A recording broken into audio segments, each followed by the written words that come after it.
Yo, how y'all doing, man? I'm back and I'm ready to react. If you are new, I go by Andre Houdini. We call me Houdini for short. It's nice to meet you. Hope your day is going good. Hope your day is going well. And yeah, can't tell by the title, man. We are back. This time with part two to Magic Johnson and Larry Bird, a courtship of rivals, man. I am recording this right after I finished doing part one. So yeah, let's get into it. Television ratings, signs that fan interest may be waning. If college basketball was flourishing at the end of the 1970s, the pro game was crumbling. After the golden era of Bill Russell and Jerry West in the 1960s, a merger with the ABA in 1976 had led not only to new teams, but a new temperament. Dang. It was a new league Broke the with new glass. times, with renegades, with individuals.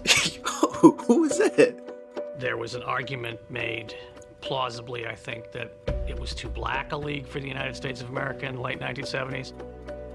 You think about the Knickerbockers at the time. The running joke was it was the Knickerbockers. You know, that's what it was. It was the N-word.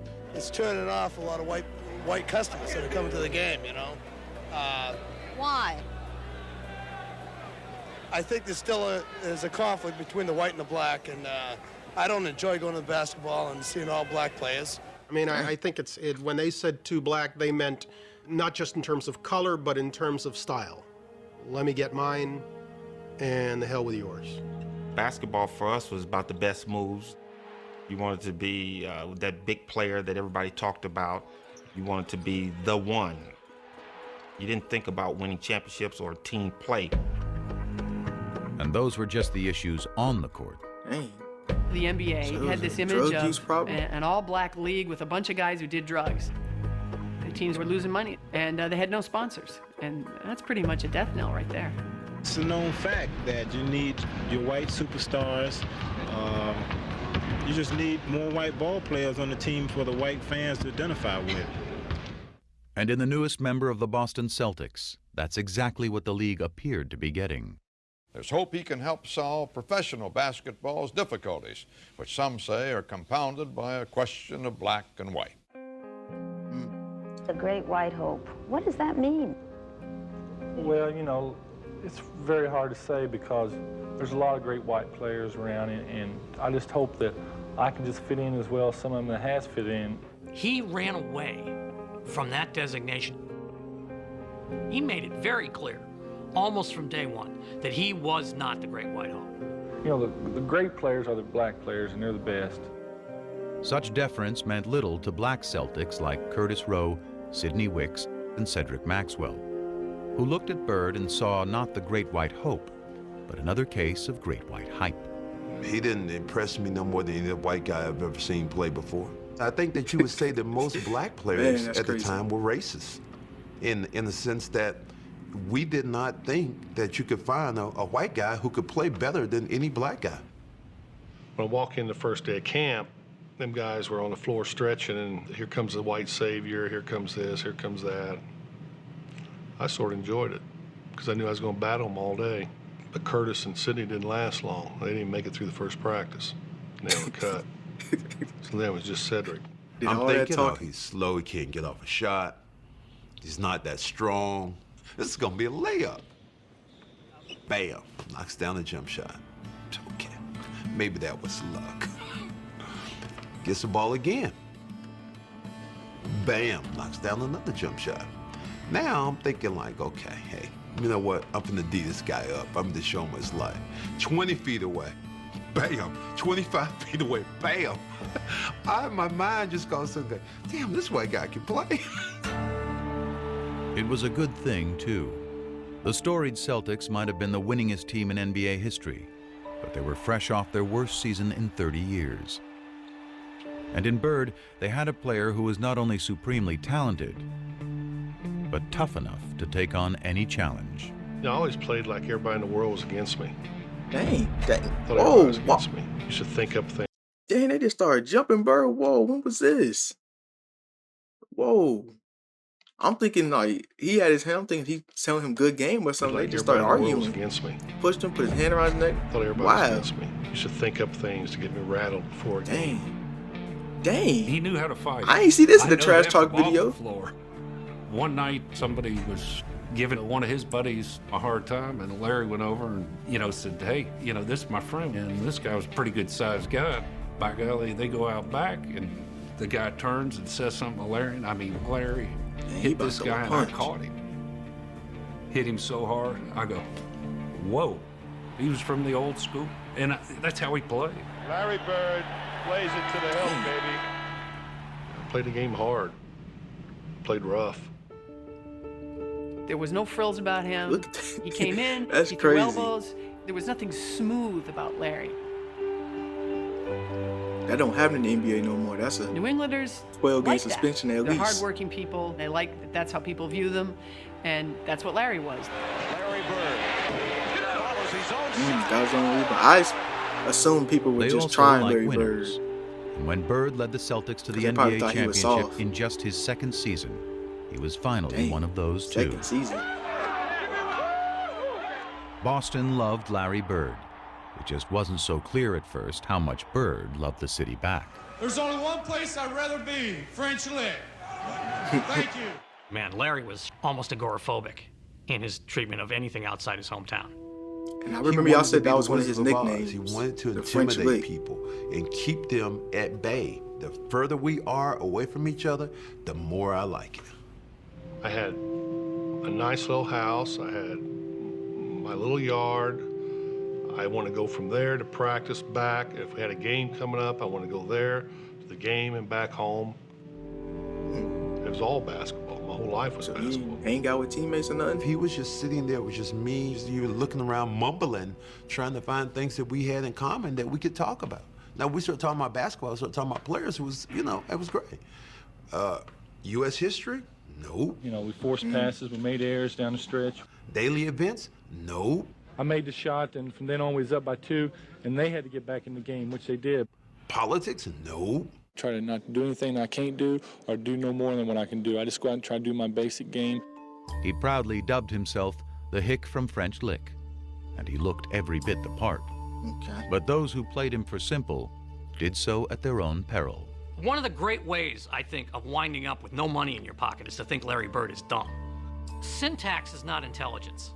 Unlettered is not stupid. He's got a great sense of humor. He just didn't show that to people. That didn't mean he didn't have it.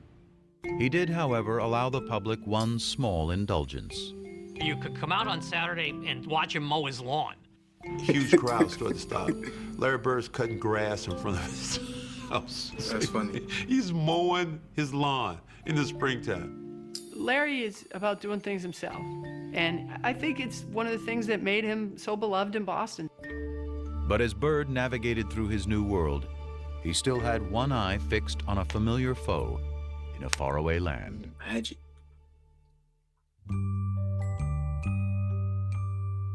What tripped me out was I'm riding in the limo, and See, it's like it goes from like Larry Bird, it seems all like sad, dark almost, but you go to the Magic side, it's happy. You see the palm trees. I'm guessing that's LA. Like it's crazy, like different sides of where they ended up.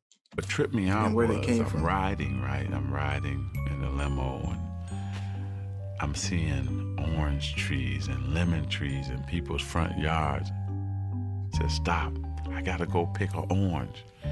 Are you crazy? I said, no, I gotta do this. And so I ran up like a scared little kid, grabbed the orange and ran back to the limo. I'd never seen an orange tree. I'd He never said he seen ran a up and lemon grabbed tree. it. You know how tall you gotta be to just run up I and was grab an orange? fascinated. He didn't say When he jumped for it 20-year-old either. Irvin Johnson arrived in Los Angeles in the fall of 1979, he was a world away from Lansing, the only home Yeah, he'd ever that's known. a whole different lifestyle. He was the number coming from one pick Michigan of the to LA Lakers, a once dominant franchise stuck in mediocrity. In the stoic Kareem Abdul-Jabbar, the Lakers had talent, was energy. Irvin Magic Johnson was only too happy to provide it.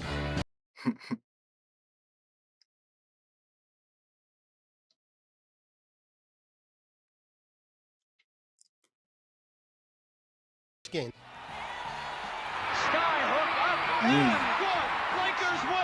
Here it was, the first game of a long season against the lowly Clippers. And Magic was embracing Kareem as if Said They the just won their Clippers. 10th straight championship. The Clippers been around that long? Man, this is a different kind of dude. I thought the Clippers were From the a fairly day he new team. arrived, he became the prince of the city. He reminded me of a guy who wakes up without an alarm clock, and that's what I used to always say. I want to be Man, happy he's enough always to smiling. wake up Every without picture an I alarm see clock is because I want cheesing, to man. go into my world.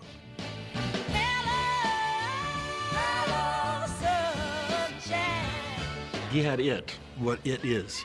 As far as I was concerned, the it was not his ability or his size. The it was his attitude, was his leadership, was his mind. I mean, I don't have to talk about Game 6 at Philadelphia. Magic Johnson will show. In his rookie season, Magic had helped lead the Lakers to the NBA Finals against the Philadelphia 76ers. In Game 6, with an injured Abdul-Jabbar back home in LA, Magic played all 5 positions, scored 42 points, grabbed 15 rebounds, and dished out 7 assists, leading the Lakers to the championship.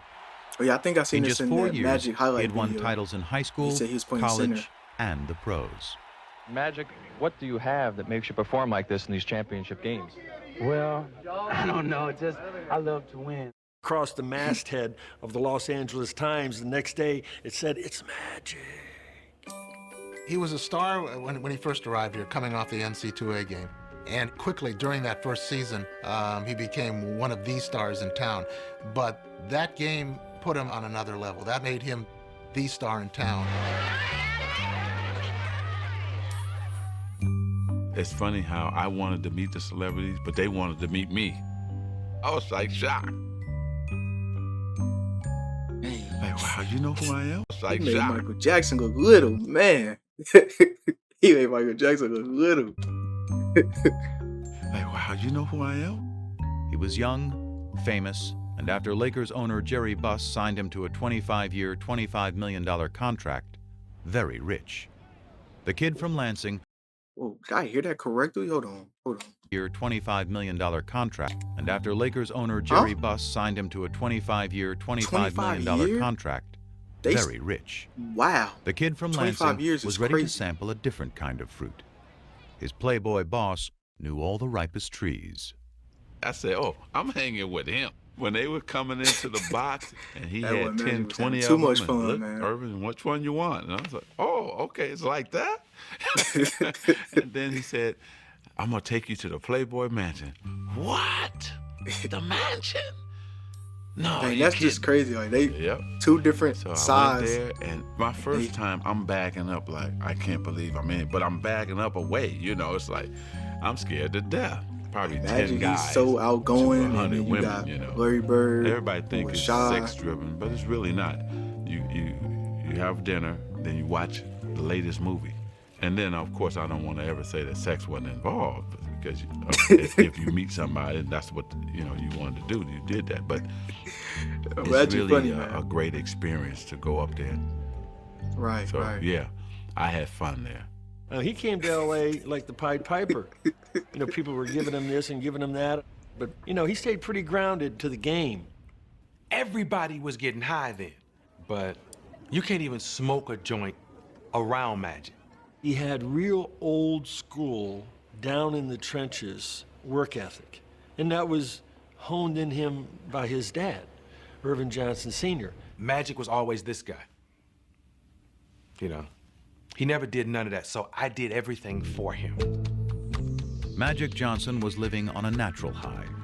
He was starring in the role of a lifetime, point guard of a Hollywood team with an offense called Showtime. He even had the alter ego perfect for the production. I mean, Magic was his stage name. Even he would laugh about it. Well, he always says there's two people. see? There's Irvin Johnson from East Magic, Lansing, he and there's just Magic Johnson from Hollywood. Being on all the Irvin commercials and Johnson is everything. another guy, his You Magic. got Larry over Bird here and his Irvin. cutting grass in front of Irvin fans. is a fun-loving guy. It's interesting how they even became like friends. Like they, Magic two different personalities. was so serious and dedicated to his game, and he was a crazy competitor and a crazy man. Irvin, I think, is the smiling kid from Lansing. I think Irvin died about 25 minutes after the NCAA championship game. Irvin doesn't have the ego that Magic has. Magic got a crazy ego, and winning is everything. And Irvin wanted to, along with Magic, conquer L.A. Yeah, for the longest, After I thought having his led real the name Lakers was to Magic. 2 NBA titles in their first I 4 didn't years even know in his town, first name was Irvin for the Magic longest. and Irvin were well on their way. I think Magic wanted to be friends with Larry Bird. He wanted to be friends with him on the World Invitational Tournament, and Larry just wasn't very receptive. I think he wanted to be friends with him during the Final Four. Larry wouldn't even go over and shake his hand. So now Magic's saying, well, what's with this guy? Everybody loves me. How come you don't love me? And then they get to their rookie year, the first time they play each other. Well, they have a very hard foul. And they have to be separated a little bit. And Magic's like, all right, well, the heck with this guy. You don't like me? Fine. All right, good. I don't like you either. You know, he's a very competitive player, and I'm a very competitive player, and we go head to head, and we go for blood almost. The vibe was nasty. It was ugly. It was we didn't like each other. I'm the one that did all that. To tell you the truth, it was. I just don't want to be hanging around him. I mean, that was my main competition. And he couldn't escape the memory of losing to him in 1979. Oh, it ate at him bad that he didn't win that national title against Magic. That was something, it just burned him. It was one thing for them to be in the 79 championship. Magic had the better team. Everybody agreed with that. Magic had the better game. Fine. Now you get to the pros. Larry has this incredible year. But there he is, watching in a club while Magic Johnson wins a championship, and he's thinking, all right, I'm behind 2-0 now. I watched that game, and I couldn't believe it. Oh, I watched that game, and I switch hands mid-air. Couldn't believe it. Oh, I always wanted to play at that level. But what Bird couldn't possibly have known was that he had inspired Magic's performance when he was named Rookie of the Year earlier that same day. The PR person from the Lakers says, hey, Irvin, the Rookie of the Year voting has come out. And Magic says, okay, well, who won? He said, well, Larry Bird won. And Magic says, well, was it close? And he said, oh, no. Dang. He went out Johnson that day, with yes, 3 to try to votes? win the NBA championship, but also to prove it to one Larry Bird. You know what? I should have been Rookie of the Year. Even though I won the championship, I still wanted to win the Rookie of the Year too. He won that championship. I was pissed. I won him one. But even after he had won one the next year, his obsession only grew deeper. I'd get up in the mornings and see what he did because their games came on late. Then you look at the box score. I had to have him there for some reason. It's like a crutch, somebody I can compare myself to. I hated what was being said that Larry was better than me, and I'm just a guy who can control the game. My first 4 or 5 years, that bothered me a lot. I didn't tell nobody it bothered me, but it did. Their competitive dislike emerged from a greater truth, that on the court, they were doppelgangers. Team-oriented stars who cared about winning above all else. Yeah. Basketball savants who fused the substance of the 60s with the style of the 70s to create a new and exciting, yet selfless way to play the game in the 1980s. Yeah, I'm gonna pass. But I'm gonna pass in a way to make you look like a jackass. They were so similar in the way they competed. Oh my God, them passes is crazy. I mean, they were two halves of the same brain. Same craziness to excel. I seen that first couple days I was with him. Basketball IQ off the chart. Seen the game a little different, most players. Playing the game the right way was everything. A lot of guys can just score, a lot of guys can just rebound. A lot of guys can just make plays. We can do it all. Larry and Magic could control the game with 12 shots. It was amazing. They'd be 7 for 12. They'd have 20 points, 15 rebounds, and 12 assists. And you go, man, the guy shot the ball 12 times and was the best player on the court by far. But I think it was tough at first. I don't think either one of them wanted to recognize that they had any equal anywhere in what they did. But they sure as hell didn't want to recognize that their equal happened to be that other guy. That's why we hated each other too, because we knew we were mirrors of each other. I think for a while the two of them had to come to grips with that. They had begun changing the game, but with continued low television ratings and tape-delayed finals, the league was struggling to get the word out. Dang. When the NBA and CBS signed a new TV deal before the 82-83 season, the rescue plan was simple. sell more Bird and Magic, and sell them not just as ball players, but as arch-rival characters in their own dramatic saga. You got this slick Showtime African-American guy out west, and you got the lunch bucket, floppy-haired white guy with the bruises all over his body. It's central casting, it's perfect. I mean, this was like made in heaven. In 1979, this idea of Magic and Bird was created, and so that was sort of a no-brainer. We'd have a doubleheader. It would be the Celtics playing first and the Lakers playing second, and that's the way we did it. And when the Celtics and Lakers both reached the finals just a year into the new TV deal in 1984, it appeared the superstar investment was about to pay off. It was huge. It was probably the biggest moment the NBA had up to that point. You had Boston and LA, East against West. It had all the elements of a classic showdown. Including what was becoming the most inescapable element of all. Did we know that blacks and whites were lining up, the whites with the Celtics, the blacks with... Of course we knew that. Even in the Celtics' own backyard. They land at Logan Airport at the '84 finals. He's getting accosted by various people who are telling him Larry's going to take him down. But this one older African-American gentleman comes up to me and goes, "Magic, I want to wish you well, good luck. I want you to crush the Celtics." And he said, "Oh, well, where are you from?" He said, "Well, I'm from Boston." And he said, "You're from Boston and you're rooting for the Lakers? I thought everybody here was crazy about the Celtics." And he looked right at me and said, "Now, why would I root for those white boys?" Boston, after all, was a town still scarred by the ugly busing crisis of the mid-'70s. A violent period of urban unrest during which white had been pitted against black. The resulting taint on the city nationally, coupled with a Boston roster littered with white players, affirmed to many black Americans that the Celtics were not the team for them. Even today, people said, you played with the Celtics, and, you know, I hated you at that time. You know, I wanted Magic to win. I didn't want that damn Larry Bird to win. We had all these black players, but they looked at us because we had Larry Bird leading us as a team that was white. They were perfect archetypes for what was becoming the biggest story in sports. But for the real-life players, the narrative was much simpler. That's crazy, though, because Bird was literally one of the best top players at this time. That's what's even crazier. So they were just going off skin color when the whole time he was just better overall. That's what's crazy. It's finally going to happen. We get to go head-to-head again. It's just a matter of rolling that ball out there and let's get it on. Welcome then to the Boston Garden and the start of the NBA World Championship Series. I'm Brent Musburger.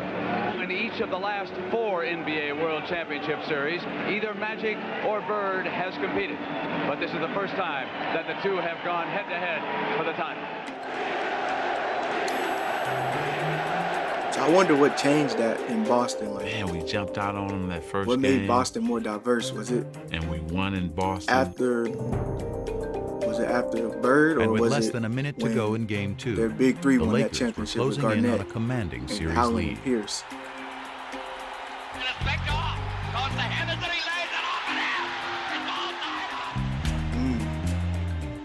From that 113, point on, 113. things began to crumble. Dang, I didn't even think they scored be going that high. Magic holding the ball. Magic trying to work on Maxwell. Magic has still got it down. 3 seconds. What you gonna do? 1 second. He's gonna have to shoot it. He does it. Ooh, that was a long 1 second. Cheesy Johnson dribbling the timeout. What are you doing? The Lakers regained their stride in Game 3, only to be rudely knocked off it again in Game 4. This series had been crazy. And now let's watch it. Cooper and the Celtics, and now the bench is empty. When Kurt Rambis got taken out, we started fighting instead of playing. Kareem swings the elbow, and now it's Gillian and Larry Bird. Jaw to jaw.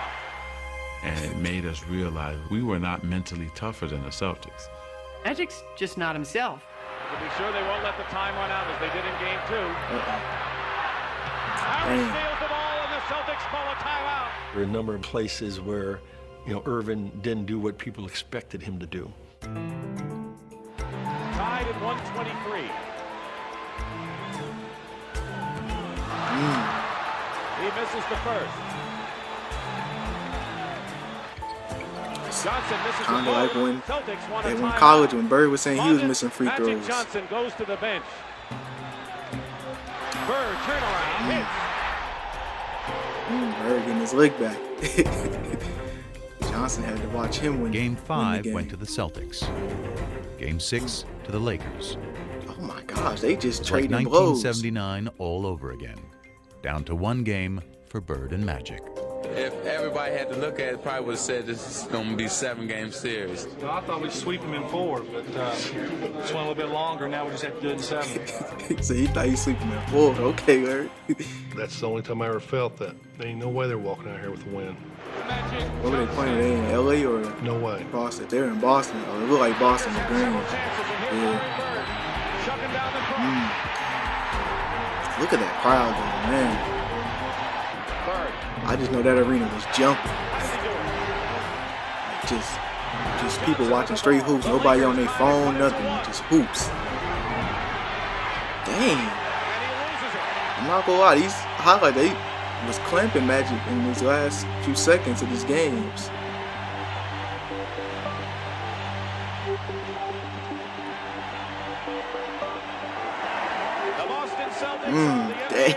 Dang. They rushed the fourth, but he even got the shot off. Dang. And you got to stand there in the middle of all that, just upset. Going to like everybody win bumping you, celebrating, and deliver under pressure, and it didn't happen. I hope he was hurting. Hope it killed him. He made some bad plays down the stretch, and nobody in Yo, there was Bird's happier than funny. me. Not only winning the game makes you feel good. It's funny because he say this with a straight face, like he not smiling, or he's dead serious. He's saying this with a straight Down the face. stretch, and nobody in there was happier than me.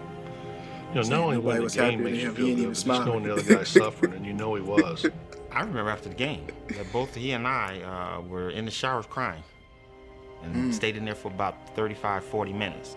It was hard because not only had we lost to the Boston Celtics, he had lost to his nemesis, Larry Bird. I think he just made me just like him more, you know, because he was that good. And I think you be jealous. You jealous a little bit. Larry, does this get you even with Magic for what happened between Michigan State and Indiana State all those many years ago? Yeah, we're professionals now, but I won this one for Terre Haute.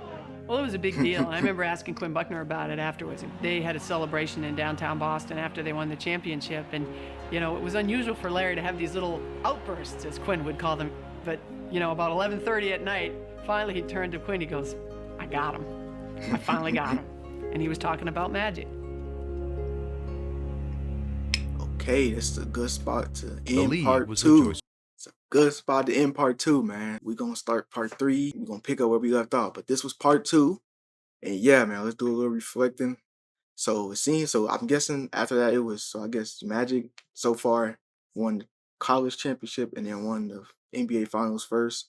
And then Larry Bird just won the NBA finals. So that's just crazy though, because now players, they'll win a championship and don't even feel like they got to compete as hard anymore. Because Magic was still competing, like he hasn't won a championship or anything at all. So it's like, that's just crazy. Them games had to be the most insane games to watch live, TV, wherever, whenever they was playing.